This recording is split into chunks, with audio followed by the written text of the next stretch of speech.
Hello बच्चों, let's read the question. The question says the area of rhombus is 480 centimeter squares. One of its diagonal measures 48 centimeter. In the first part, the length of other diagonal. In second part, the length of each of its side. And in part third, its perimeter. ठीक है बच्चों, तो यहाँ पे हमें तीन part find out करने हैं। तो ये है हमारा रोम्बस, एक A B C and D. अब रोम्बस की जो चारों साइड इक्वल होगी तो चारों ही साइड किसके इक्वल हो जाएगी, ए के इक्वल। तो ये चारों साइड्स ए के इक्वल है। ठीक है बच्चों, अब देखो हमें एक डायगोनल दे रखा है 48 सेंटीमीटर। तो मान लेते हैं कि ए सी हमें गिवन है और ए सी और बी डी दोनों एक दूसरे को बाइसेक्ट करते हैं। ये डायगोनल की प्रॉपर्टी होती है रोम्बस के। तो ये हमें जो ए सी की डायमेंशन गिवन है 48, तो ये ऊपर वाला पार्ट भी 24 और नीचे वाला पार्ट भी 24 हो जाएगा। और रोम्बस के दोनों डायगोनल क्या करते हैं, 90 डिग्री पे बाइसेक्ट करते हैं। ठीक है बच्चों, अब देखो इस क्वेश्चन को करने के लिए हम क्या करेंगे, की कंसेप्ट लगाएंगे। की कंसेप्ट, और की कंसेप्ट के अंदर हम क्या लगाएंगे, सबसे पहले एरिया ऑफ रोम्बस। तो उससे हम क्या निकाल लेंगे, डायगोनल निकाल लेंगे। तो area of A B C D, यानी rhombus A B C D का जो एरिया होगा वो किसके इक्वल हो जाएगा, तो हाफ ऑफ पहला डायगोनल कितना है हमारा, ए सी मल्टीप्लाइड बाय दूसरा डायगोनल हमारा क्या हो जाएगा, बी डी। तो A C multiplied by B D, यहां से हम डायगोनल निकाल लेंगे। सेकंड कॉन्सेप्ट हम क्या यूज करेंगे, लेंथ ऑफ ईच साइड निकालने के लिए हम क्या करेंगे, पाइथागोरस थ्योरम का यूज करेंगे। ठीक है बच्चों, क्योंकि रोम्बस के जो डायगोनल होते हैं वो 90 डिग्री पे बाइसेक्ट करते हैं। तो 90 डिग्री पे बाइसेक्ट करते हैं तो पाइथागोरस थ्योरम लगा के हम क्या कर सकते हैं, हाइपोटेन्यूज की साइड फाइंड आउट कर सकते हैं, हाइपोटेन्यूज फाइंड कर सकते हैं। थर्ड नंबर के अंदर पेरीमीटर का हम फॉर्मूला यूज करेंगे। तो पेरीमीटर, पेरीमीटर का हमारा जो फॉर्मूला होता है रोम्बस के लिए वो क्या होता है, 4 मल्टीप्लाइड बाई ए क्या है यहाँ पे, साइड। ठीक है बच्चों, तो अब हम पहला पार्ट सोल्व करते हैं।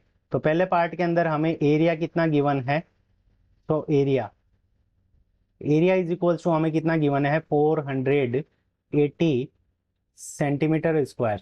ठीक है, 480 centimetre square is equal to हमारा किसके इक्वल होगा, तो 1/2 d1 मल्टीप्लाइड बाई d2।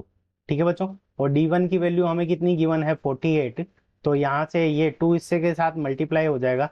तो 480 multiplied by 2 divided by d1 की वैल्यू कितनी है, 48 इज इक्वल टू हमारे पास में कितना आ जाएगा, d2। ठीक है, 48 से इसको कैंसिल करेंगे तो यहाँ पे कितना आ जाएगा, 10।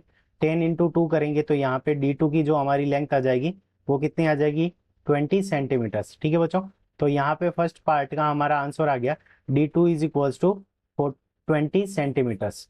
तो ये पहले पार्ट का आंसर है। अब हम देखते हैं दूसरा पार्ट। दूसरे पार्ट के अंदर हमें क्या यूज करना है, तो ये 20 सेंटीमीटर्स है तो ये दो पार्ट के अंदर डिवाइड होगा। तो ये वाला जो पार्ट होगा वो हमारा कितना हो जाएगा, 10 सेंटीमीटर्स, और ये वाला पार्ट भी हमारा कितना हो जाएगा, 10 सेंटीमीटर्स। ठीक है बच्चों, तो इस 10 को थोड़ा ढंग से लिख लेते हैं। तो ये वाला पार्ट होगा हमारा 10 सेंटीमीटर्स और ये वाला पार्ट भी हमारा 10 सेंटीमीटर्स। तो सेकंड पार्ट को सोल्व करने के लिए हम क्या करेंगे, पाइथागोरस थ्योरम लगाएंगे। तो in triangle A O B, ठीक है बच्चों, in triangle A O B, तो ओ पे 90 डिग्री का एंगल बन रहा है तो इसके सामने की साइड ये हो जाएगी हमारी हाइपोटेन्यूज। तो हाइपोटेन्यूज को हम क्या लिखेंगे, A B square. So A B square is equals to A O square plus B O square. A और बी ओ दोनों की लेंथ हमारे पास में है तो इन दोनों की वैल्यू पुट कर देंगे। तो ए ओ की वैल्यू हमारे पास में कितनी है, 24 स्क्वायर, और बी ओ की लेंथ हमारे पास में कितनी है, 10 स्क्वायर। 24 का स्क्वायर हमारा कितना हो जाएगा, 576, और 10 का स्क्वायर हमारे पास में कितना हो जाएगा, 100। तो यहाँ से हमारे पास दोनों को ऐड करेंगे तो 676। ठीक है बच्चों, और यहाँ पे A B square is equal to 676 centimetre square. तो यहाँ से इसको जब हम सोल्व करेंगे तो स्क्वायर रूट 676 सेंटीमीटर स्क्वायर। तो यहाँ पे वैल्यू जब पुट सोल्व करेंगे तो यहाँ पे ये वैल्यू आ जाएगी 26 सेंटीमीटर्स। तो हमारे पास में जो ए बी यानी जो साइड आ जाएगी, side A is equals to हमारे पास में कितना आ जाएगा, 26 सेंटीमीटर्स।